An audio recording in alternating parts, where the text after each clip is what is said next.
The people that worked on wooden ships were craftsmen.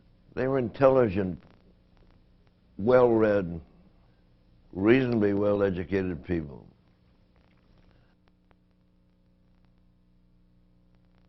There were some people who made some modest and not, in some cases, not so modest fortunes, basically because of shipbuilding or things related to shipbuilding. Brokers in the insurance work business, and supplying the shipyards with whatever they needed in the way of materials. People wonder sometimes today in 1997 what would happen if the Bath Iron Works were not there. Well, in 1897, what would have happened if Percy and Small and Kelly and Spear and the Iron Works were not there?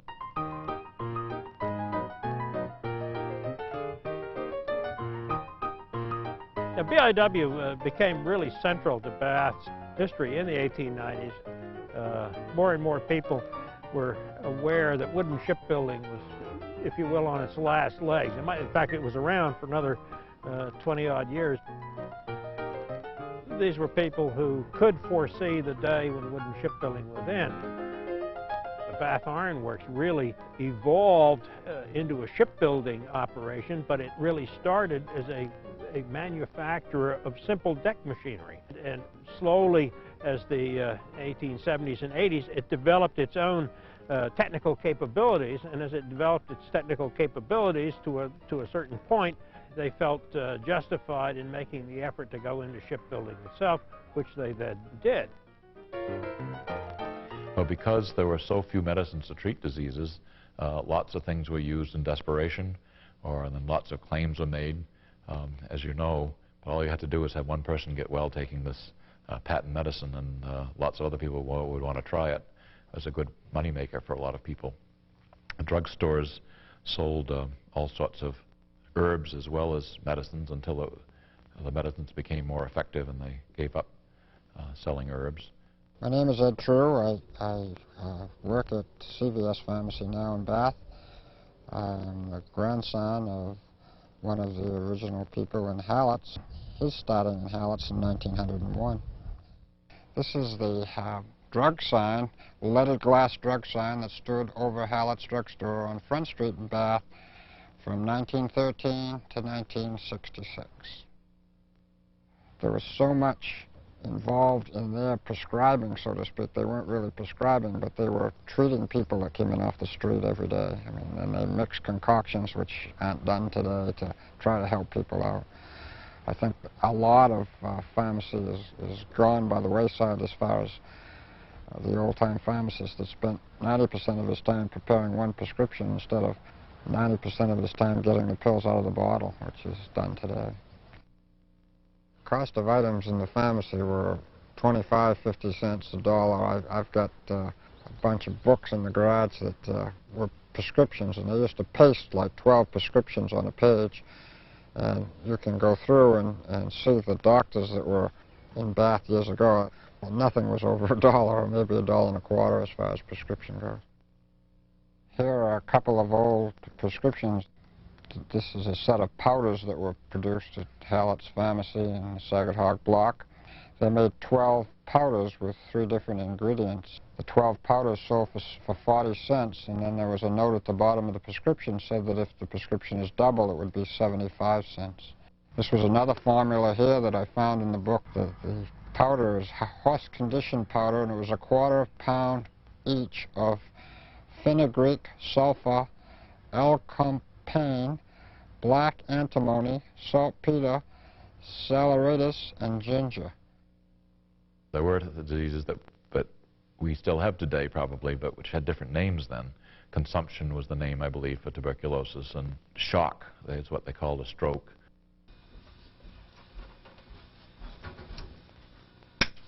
Even operations were done at home on the kitchen table, and house calls were the more common way that one would see the doctor, although all the doctors seemed to have offices downtown.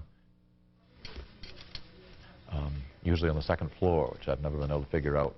Here are all these sick people, old people, to get to their office had to climb a tall flight of stairs as a rule.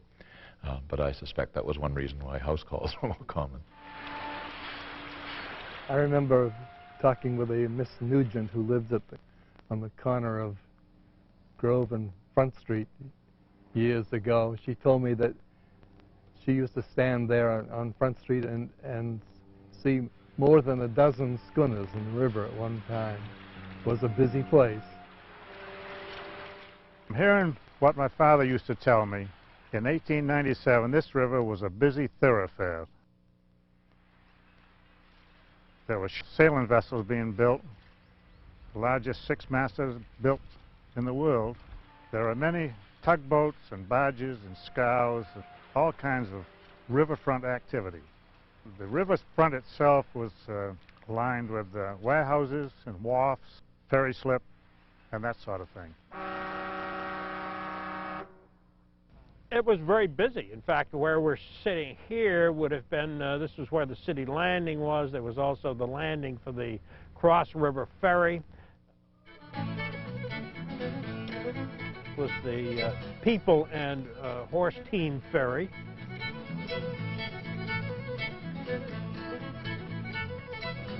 There was a railroad ferry which went across from where the landing for the Carlton Bridge is now. They both went over to basically the same location, a part of Woolwich known as Saginaw Ferry for a very good reason. I am fond of telling people it was very close to what Mr. Gutenberg was doing in the 1500s.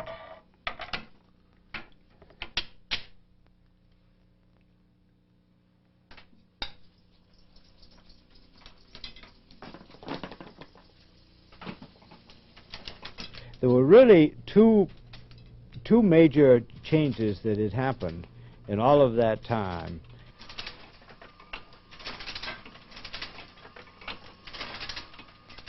And one of them was in the 1880s when Mr. Otto Mergenthaler invented the linotype machine.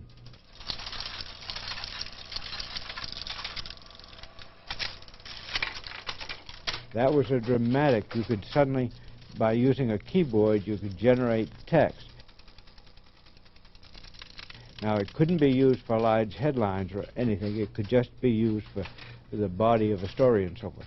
But that was a major step forward. I'm Cam Niven, publisher of the Times Record in Brunswick. I am the third generation of a newspaper family. Frank Nichols bought the Bath Daily Times in 1897. He'd been hired from a paper that he was working on in Rockland as a part owner of it, and he came to work for John Patton in 1895. And he'd been there a couple of weeks or maybe a month, and Patton says, don't you need some money for payroll? Dad said, no, Mr. Patton, if I can't make this thing run without asking you for money, I'm the wrong guy. Dad was a good collector. He went down Front Street the first day of the month in the morning, and afternoon he went down Center Street, and the people began to expect that. So he just barely made things go, and eventually bought the paper.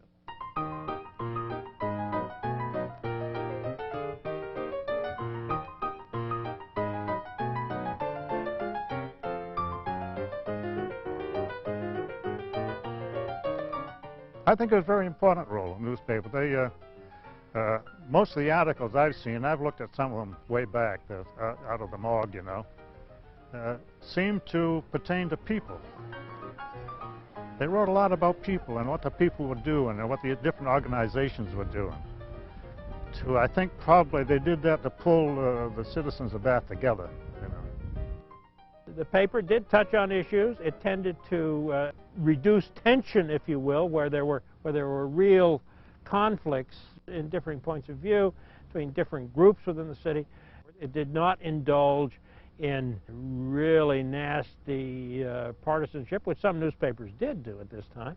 It was a great supporter of Bath and frequently did not look too closely, perhaps because it felt that maybe these would, if they looked too closely, it would be detrimental to bass, so they didn't look too closely.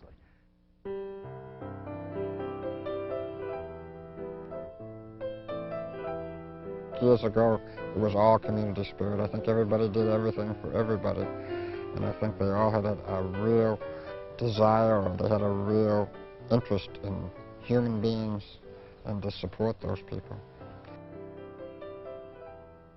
100 years from now, or whatever that is, and somebody's looking back, I hope that they'll be looking at the communities of the mid-coast area and saying that these were communities that were well led, had enormous sources of volunteers in virtually every activity, and that's helped to make them strong and grow and prosper.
Aren't there a lot of changes? Well, look at the bath times. That used to be there where the bank is, and now you go down there, and of course, that's years ago they've changed. It's all banks, no money to put in them, I guess.